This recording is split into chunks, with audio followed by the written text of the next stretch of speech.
Pada hakikatnya, makhluk hidup dalam upaya untuk hidup dan mempertahankan diri memerlukan makhluk hidup lain, atau bisa juga memerlukan benda tak hidup.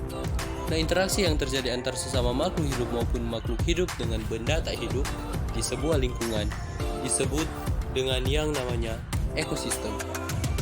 Nah, interaksi yang terjadi di sebuah ekosistem terbagi menjadi beberapa bagian.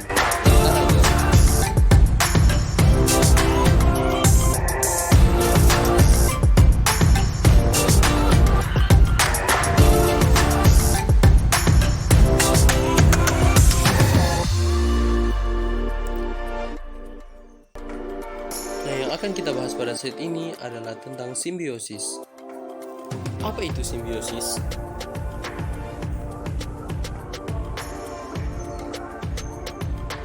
Simbiosis berasal dari bahasa Yunani sim yang artinya dengan dan biosis yang artinya kehidupan ataupun hidup.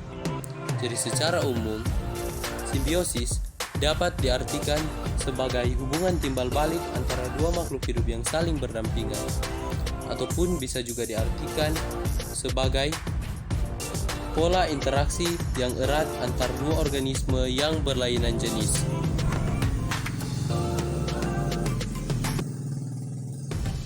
Simbiosis pada umumnya dikelompokkan menjadi 3 bagian besar, yaitu mutualisme, komensalisme, dan parasitisme. Yang pertama, simbiosis mutualisme adalah hubungan antar dua makhluk hidup berbeda jenis yang saling menguntungkan. Contohnya terdapat pada lebah ataupun kupu-kupu dan bunga, di mana kupu-kupu ataupun lebah mendapatkan makanan dari bunga berupa madu, sedangkan bunga mengalami keuntungan yaitu penyerbukan yang terjadi untuk pertumbuhan.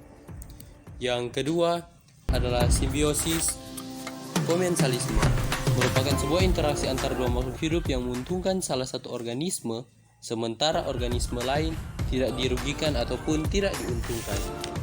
Nah, contohnya terdapat pada tumbuhan anggrek dan inangnya, di mana anggrek mengalami keuntungan, anggrek memperoleh tempat tinggal, sedangkan sang inang tidak mengalami keuntungan ataupun kerugian. Sang inang tetap hidup dan bertahan, memperoleh makanan dengan baik. Yang ketiga adalah simbiosis parasitisme, hubungan timbal balik antar dua individu yang merugikan salah satu pihak. Contohnya pada cacing pita dan manusia. Cacing pita mengalami keuntungan dengan memperoleh makanan yang ada di dalam tubuh manusia berupa nutrisi, sedangkan manusia dirugikan dengan habisnya nutrisi yang terkandung dalam tubuh manusia dimakan cacing pita. Yang terakhir yang sangat jarang sekali kita dengar adalah simbiosis amensalisme, merupakan hubungan antar dua makhluk hidup di mana salah satu pihak dirugikan sedangkan pihak lain tidak diuntungkan ataupun tidak dirugikan.